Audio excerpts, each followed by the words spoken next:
Assalamualaikum. Selamat datang di sudut malam kita. Aku selalu percaya bahwa gedung teater ini punya caranya sendiri untuk menyimpan kenangan. Cat mengelupas, tirai kusam, lantai kayu retak, semuanya seperti menyimpan napas panjang yang tak pernah diluapkan.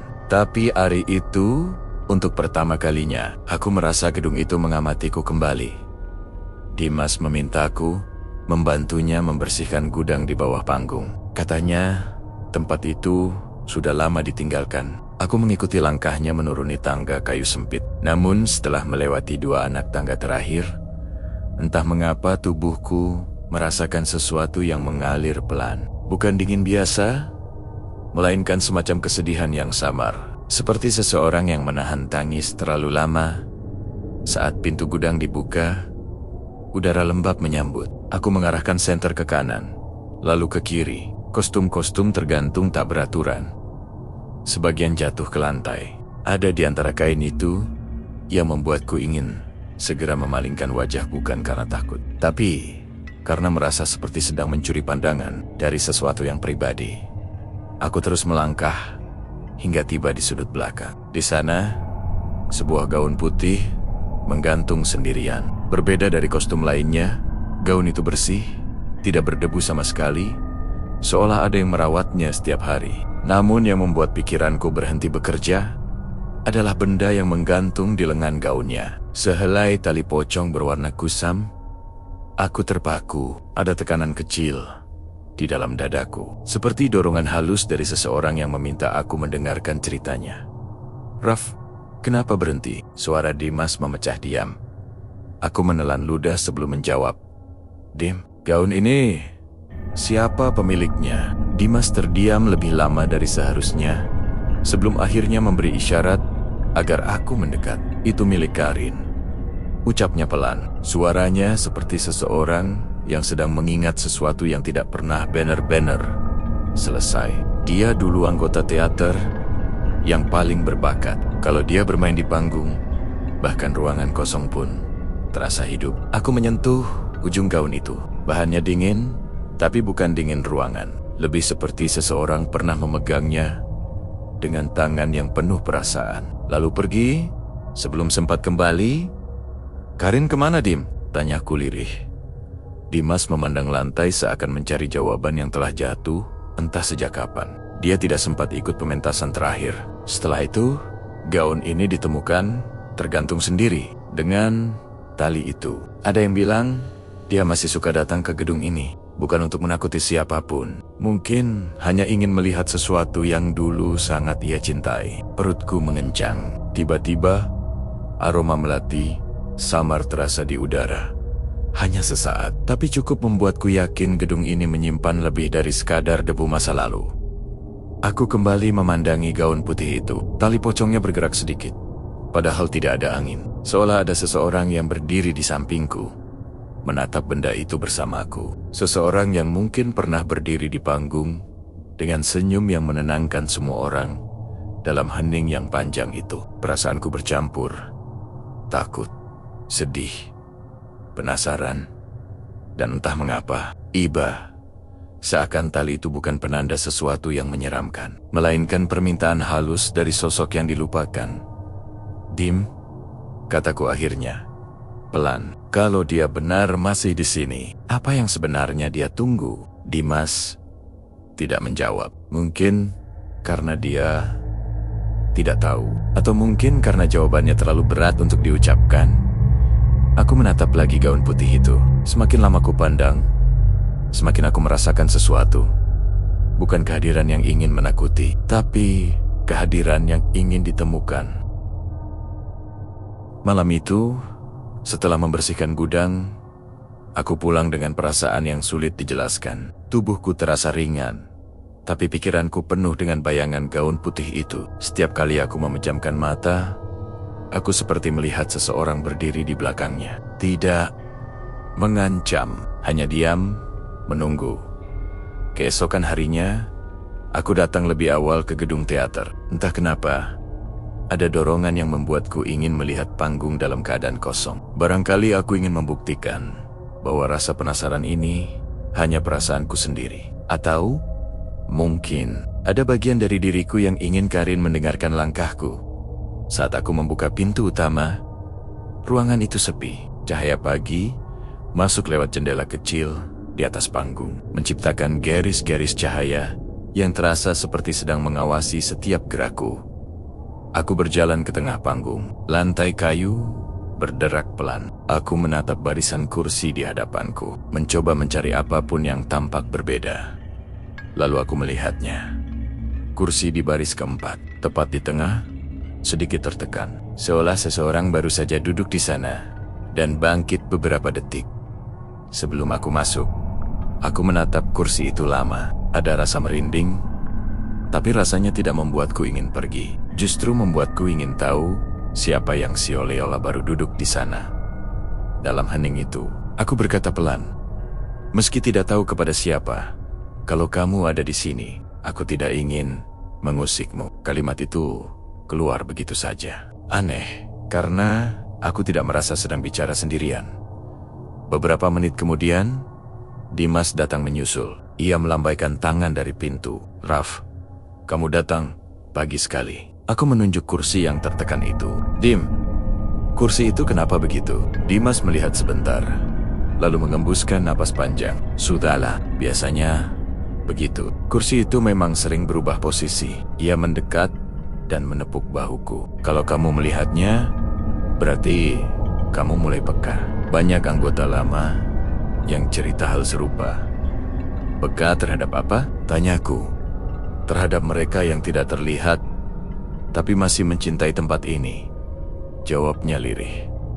Aku menoleh ke panggung. Kata-kata Dimas membuat udara terasa lebih berat. Seakan gedung ini menyimpan rahasia yang ingin dibisikkan, tapi belum menemukan waktu yang tepat. Setelah itu, kami mulai menyiapkan properti latihan. Namun selama bekerja, rasanya ada seseorang yang mengikuti langkahku dari kejauhan. Tidak pernah mendekat, tapi selalu berada pada jarak yang sama. Seperti bayangan yang tidak ingin tertangkap cahaya.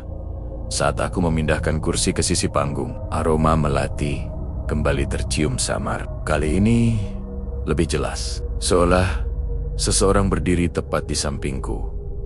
Aku menahan napas, ada perasaan hangat tiba-tiba. Seperti tangan tak terlihat menyentuh bahuku dengan lembut. Bukan untuk membuatku takut, tapi seolah mengatakan bahwa kehadiranku diperhatikan. Aku perlahan berbisik, Karin, kalau itu memang kamu, apa sebenarnya yang ingin kamu tunjukkan? Tidak ada jawaban, hanya perasaan aneh yang menyelip masuk ke dadaku. Perasaan bahwa aku sudah berada terlalu dekat dengan sesuatu yang tidak seharusnya ditemukan begitu cepat. Menjelang sore, ketika latihan hampir dimulai, pandanganku kembali tertarik pada baris keempat. Kali ini, kursinya tidak hanya tertekan. Ada lipatan gaun putih samar yang seperti berkibar di atasnya. Sangat tipis, nyaris tak terlihat. Seolah seseorang yang memakai gaun itu baru saja duduk dan menatap panggung. Aku terpaku. Dimas memperhatikanku dari kejauhan. Raf, kamu melihatnya? Ya, aku menelan ludah. Dim, kenapa aku merasa dia sedang menunggu sesuatu dariku? Dimas tidak segera menjawab. Wajahnya tampak serius. Lebih serius dari kemarin. Akhirnya, ia berkata pelan. Mungkin karena kamu orang pertama yang dia perhatikan. Setelah sekian lama, ucapan itu membuat dadaku menghangat sekaligus menciut. Karena jika benar begitu, berarti perjalanan ini baru saja dimulai. Dan Karin mungkin tidak berniat melepaskanku begitu saja. Sejak kursi baris keempat itu menunjukkan tanda-tanda kehadirannya, pikiranku tidak pernah benar-benar tenang. Bahkan saat aku meninggalkan gedung teater, bayangannya mengikuti seperti langkah lembut di belakangku. Tidak menakutkan, tetapi cukup membuatku menoleh setiap beberapa meter. Pagi berikutnya, aku kembali ke gedung teater lebih awal dari biasanya. Ada dorongan yang sulit kujelaskan, seolah seseorang memanggilku tanpa suara. Saat aku membuka pintu, udara di dalam terasa lebih dingin dari luar. Aku melangkah masuk, mengusap kedua lenganku. Pandangan pertamaku langsung tertuju pada panggung. Aku memicingkan mata. Sesuatu terasa janggal. gaun putih itu. Gaun yang kemarin ada di gudang bawah panggung, kini tergantung di sisi kiri panggung, tepat di atas kursi kayu yang selalu digunakan pemain untuk latihan blocking. Padahal kami jelas-jelas meninggalkannya di gudang dalam kondisi terkunci. Aku mendekat pelan. Setiap langkah membuat dadaku mengerut, seperti ada yang menyeret ingatan dari jauh dan menaruhnya di hadapanku. Gaun itu terlihat sama seperti kemarin, putih bersih, tidak tersentuh debu. Namun tali pocong yang menggantung di lengannya kini jatuh lebih panjang, seolah ada tangan yang baru melepaskannya dari genggaman. Aku berdiri kurang dari 1 meter darinya. Aku ingin menyentuhnya, tapi ada rasa yang menahan. Seakan jika aku menyentuhnya sekarang, aku sedang membuka pintu menuju sesuatu yang belum siap kupahami. Apa yang kamu inginkan dari aku? Gumamku tanpa sadar. Tidak ada jawaban, hanya hawa dingin tipis yang melintas di belakang punggungku. Namun perasaan hadirnya sosok itu sangat jelas, seperti seseorang sedang berdiri menatapku dari arah kursi penonton. Aku menoleh perlahan. Tidak ada siapa-siapa, hanya kursi-kursi kosong yang berjajar rapi. Tapi entah mengapa, baris keempat tampak sedikit lebih gelap dari seharusnya. Aku mengalihkan pandangan kembali ke gaun. Untuk beberapa detik, aku merasa gaun itu bergerak sangat pelan, seperti mengikuti arah mataku. Namun mungkin itu hanya bayangan, atau mungkin bukan. Dimas akhirnya masuk sambil membawa beberapa kertas naskah. Raf, kamu sudah di sini duluan lagi. Langkahnya terhenti ketika ia melihat gaun itu. Kok gaunnya ada di sini? Aku memandangnya tajam. Tim, kamu yang pindahkan? Dimas menggeleng. Tidak. Aku bahkan tidak menyentuhnya sejak kemarin. Kami saling berpandangan. Dan untuk pertama kalinya, aku melihat ketidaknyamanan di wajah Dimas. Bukan takut, tapi lebih seperti melihat kejadian yang ia tahu benar tidak mungkin terjadi. Tanpa campur tangan sesuatu yang tidak terlihat. Kita taruh di gudang bawah kan? Tanyaku memastikan. Ya, jawab Dimas cepat. Dan pintunya kukunci sebelum pulang. Kata-kata itu membuat tengkukku meremang. Jika gaun ini berpindah sendiri, berarti ada yang membawanya ke sini. Atau lebih tepatnya, ada yang ingin kami melihatnya di sini. Aku menatap gaun itu lebih lama. Ada perasaan lembut yang muncul di dadaku, perasaan yang sama ketika seseorang mencoba mengingatkan kita pada sesuatu yang penting. Dimas melangkah mendekat, tapi berhenti ketika ia menyadari aku tidak bergerak. Raf, kamu tidak apa-apa? Aku menarik napas panjang. Dim, kalau benar Karin masih di sini, kenapa dia membawa gaun ini ke panggung? Dimas menunduk. Mungkin karena disinilah tempat terakhir yang membuatnya bahagia. Jawaban itu membuat hatiku menegang. Gedung ini, panggung ini, kursi keempat, itu semuanya seperti potongan puzzle yang perlahan-lahan mulai membentuk sesuatu. Aku melangkah ke depan. Akhirnya berani menyentuh ujung lengan gaun itu. Bahannya masih dingin seperti kemarin, tetapi ada sesuatu yang lebih kuat. Kali ini semacam rasa sedih yang menempel di ujung jariku. Tiba-tiba aroma melati muncul lagi. Lebih jelas, lebih dekat. Aku memejamkan mata. Dan dalam gelap kelopak, aku merasakan sesuatu. Seolah seseorang berdiri tepat di depanku. Hanya berjarak 1 lengan, memandang dengan cara yang tidak bisa dijelaskan oleh kata-kata. Aku membuka mata perlahan. Gaun itu diam. Kursi di baris keempat diam. Gedung ini sunyi, namun aku tahu satu hal pasti. Karin ingin menunjukkan sesuatu, dan entah mengapa aku merasa akulah orang yang seharusnya menemukannya. Sejak gaun itu berpindah tempat, aku mulai memperhatikan hal-hal kecil yang sebelumnya mudah diabaikan. Cahaya lampu yang berkedip tanpa alasan, udara yang menekan kulit seakan seseorang sedang lewat di belakangku, dan terutama aroma melati yang muncul di tempot-tempot yang seharusnya tidak memiliki aroma apapun. Hari itu, kami berlatih untuk adegan pembuka pementasan baru. Para anggota lain sibuk dengan dialog, gerakan, dan blocking. Tapi pikiranku terus kembali ke gaun putih itu. Aku duduk di pinggir panggung, memandangi kursi baris keempat. Dari semua kursi di ruangan ini, hanya kursi itu yang selalu tampak berbeda. Seperti memiliki ingatan, seperti mengenal siapa saja yang pernah duduk di atasnya. Saat aku menatapnya terlalu lama, hawa dingin merayap dari ujung kaki ke punggung. Rasanya seperti pandangan seseorang menempel pada tengkukku. Tepat saat perasaan itu memuncak, aku mendengar suara Dimas memanggilku. "Raf, kamu ikut blocking atau tidak?" Aku tersentak dan berdiri. "Ya." Sebentar, namun sebelum aku melangkah, sesuatu membuatku kembali menoleh. Kursi keempat itu tampak sedikit bergeser ke belakang. Sangat sedikit. Mungkin hanya setengah senti, tapi aku yakin benar. Letaknya tidak seperti itu saat pertama kali aku melihatnya tadi. Aku memejamkan mata sejenak. Jangan ikut campur terlalu dalam, aku berkata pada diriku sendiri. Tapi entah mengapa, kata-kata itu justru terdengar seperti peringatan yang sudah terlambat. Latihan berjalan seperti biasa, tapi tiap kali aku bergerak, perasaan ada seseorang yang memperhatikanku tidak pernah hilang.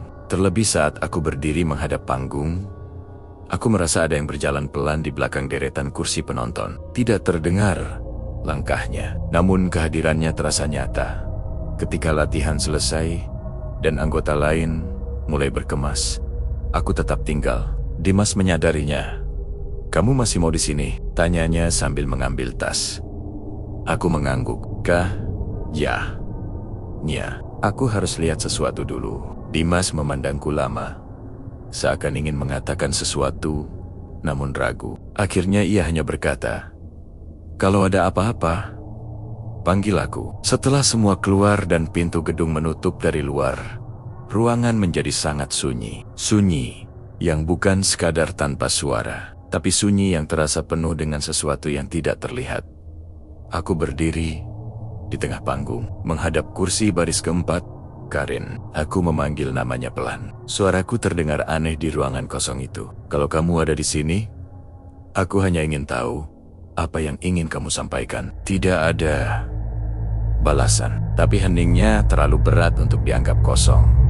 Aku melangkah turun dari panggung dan berjalan menuju kursi keempat. Setiap langkah membuat dadaku semakin kencang. Ketika akhirnya sampai di depannya, aku berhenti. Di atas kursi itu terlipat rapi selembar kertas kecil. Padahal aku yakin kursi tadi kosong. Kertas itu berwarna kekuningan, seperti sudah lama disimpan. Aku mengambilnya dengan hati-hati. Tulisan di atasnya halus, tipis, dan hampir tidak terbaca. Namun satu baris berhasil kupahami. "Jangan biarkan ceritaku hilang." Aku mematung. Baris itu terasa seperti permintaan terakhir seseorang yang sudah terlalu lama menunggu untuk didengarkan. Saat aku hendak meletakkan kertas itu kembali, aroma melati mengalir begitu kuat sampai aku menahan napas. Perasaan hangat muncul di sisi kananku, seolah seseorang berdiri sangat dekat denganku. Aku tidak berani menoleh, namun tanpa melihat pun aku tahu seseorang ada di sana, dan dia tidak ingin aku pergi dulu. Pelan-pelan aku berbisik, "Apa yang kamu ingin aku lakukan?" Keheningan kembali menelan ruangan, tapi kali ini hening itu terasa seperti jawaban. Ia ingin aku menemukan sesuatu yang pernah hilang, sesuatu yang disembunyikan, mungkin tanpa sengaja, mungkin dengan alasan yang tidak pernah terungkap. Aku menatap kursi itu sekali lagi. Baris keempat, tempat favorit yang mungkin dulu ia duduki setiap latihan. Tiba-tiba aku sadar, sesuatu hal kecil yang selama ini tidak kuperhatikan. Nomor di sandaran kursi itu berbeda. Angka 4-nya sedikit pudar, tetapi di bawahnya ada goresan kecil berbentuk huruf K. Nafasku tertahan. K untuk Karin atau sesuatu yang lain? Namun sebelum aku bisa memikirkan lebih jauh, lampu panggung berkedip pelan sekali saja. Lembut, seperti kedipan mata seseorang yang ingin menarik perhatianku. Aku mengambil kertas itu, menggenggamnya.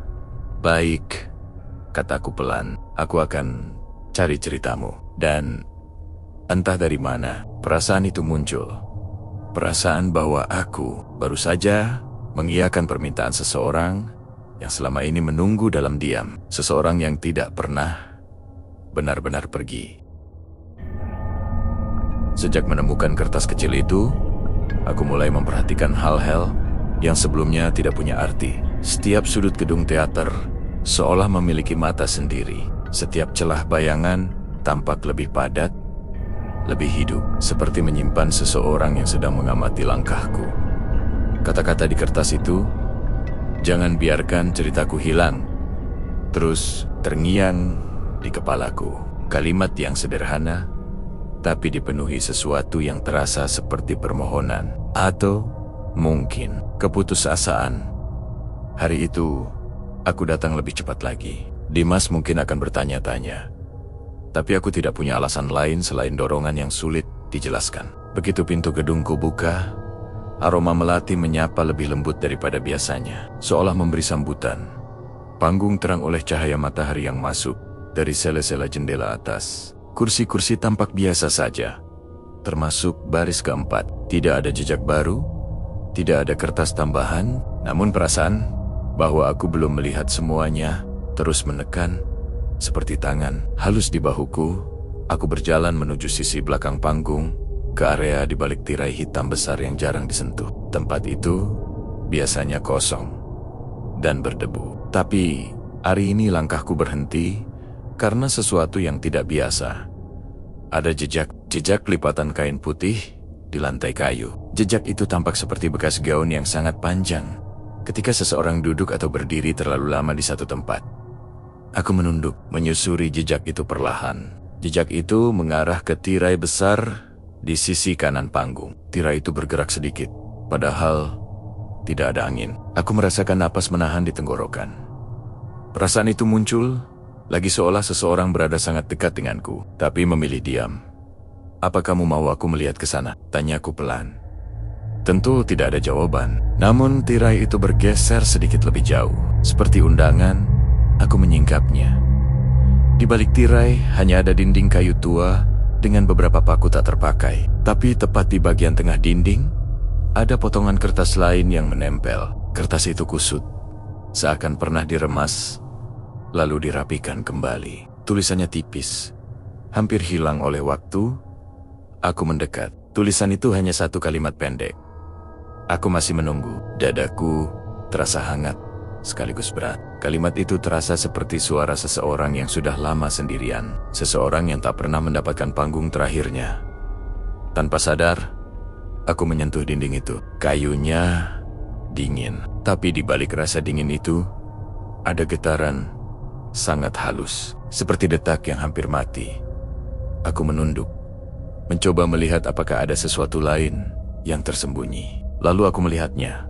Di bagian bawah dinding, ada retakan kecil. Dari celah itu, keluar serpihan kain putih. Aku menariknya. Perlahan, kain itu panjang, lembut, dan sangat familiar. Gaun Karin. Tapi bagaimana kain gaun itu bisa ada di sini? Padahal gaunnya tergantung di panggung. Aku menatap kain itu lama. Ada perasaan tersayat, bukan karena takut, tapi karena membayangkan seseorang yang mungkin menyimpan gaun ini dengan sangat hati-hati. Sebelum semuanya berakhir, Raf, suara Dimas, mengejutkanku. Ia muncul dari arah pintu samping panggung. "Apa yang kamu lakukan di sana?" tanyanya. Aku menunjukkan kain itu.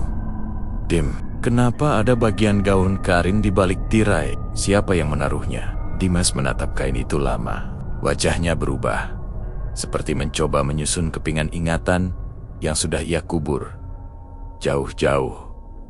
"Raf," akhirnya ia berkata pelan, "ada hal yang belum kukatakan tentang Karin." Aku menatapnya. "Apa itu?" Dimas menelan napas. "Waktu itu, sebelum pementasan terakhir, Karin sering bilang dia merasa diperhatikan dari baris keempat. Dia bilang ada seseorang di sana yang selalu duduk diam. Meski gedung sedang kosong, nafasku membeku. Dia bilang, "Lanjut Dimas." Kalau sosok itu bukan ingin menakuti, tapi seperti sedang menunggu saat yang tepat untuk bicara padanya. Aku menatap kursi keempat. Tubuhku terasa dingin. "Dim," kataku pelan. "Apa kamu pikir sosok itu Masih menunggu sampai sekarang? Dimas tidak langsung menjawab. Matanya bergerak dari kursi ke arah kain putih di tanganku, lalu kembali ke wajahku.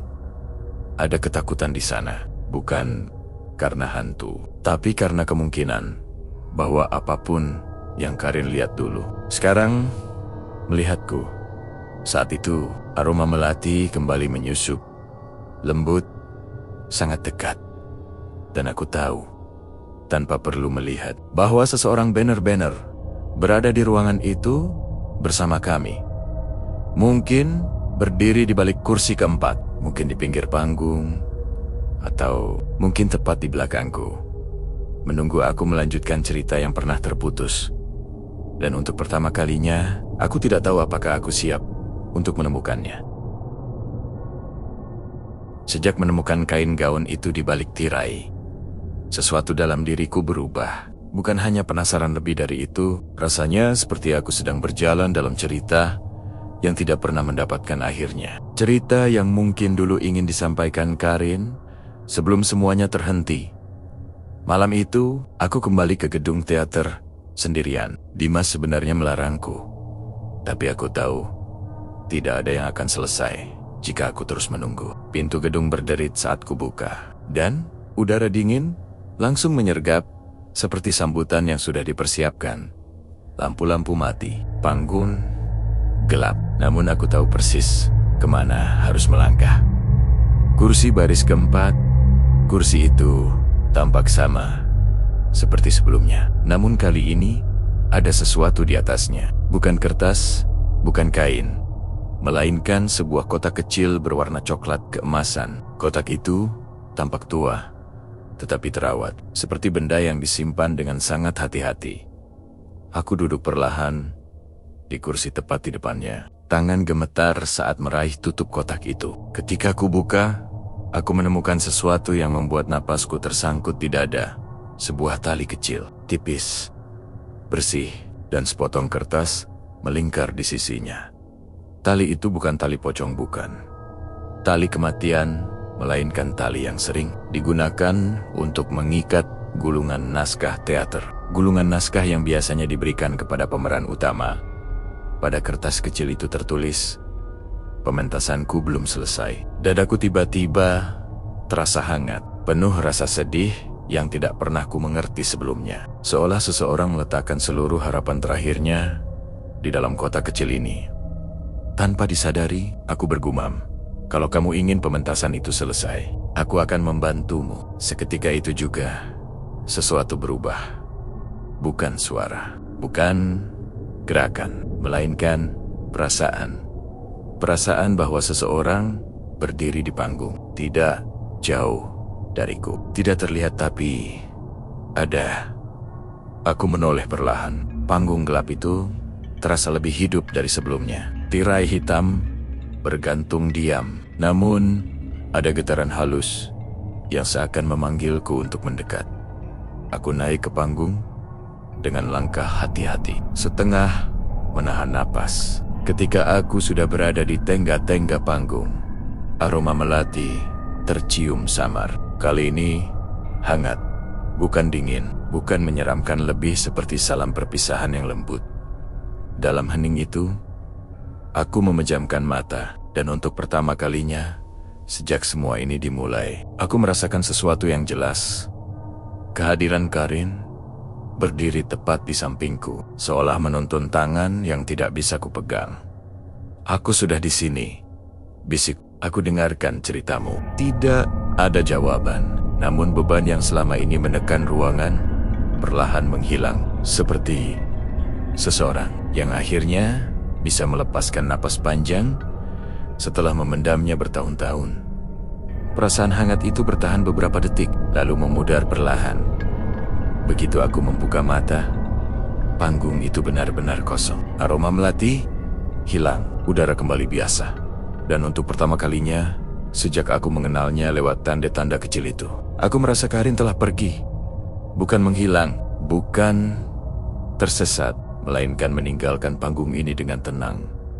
Setelah menemukan seseorang yang mau mendengarkan cerita yang tidak pernah selesai, aku menatap kursi keempat untuk terakhir kalinya. Kursi itu kali ini tampak seperti kursi biasa. Tidak ada jejak, tidak ada bayangan, tidak ada pesan yang tertinggal. Hanya sebuah kursi. Dan mungkin kenangan, aku menutup kotak kecil itu, membawanya ke dada. Karin, ucapku pelan.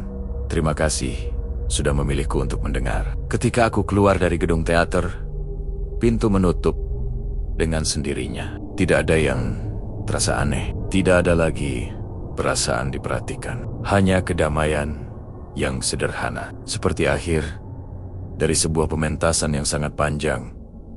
Dan meskipun aku tahu tidak akan pernah melihatnya, aku merasakan sesuatu yang pasti. Pementasan Karin akhirnya selesai. Dan aku hanya menjadi saksi terakhirnya.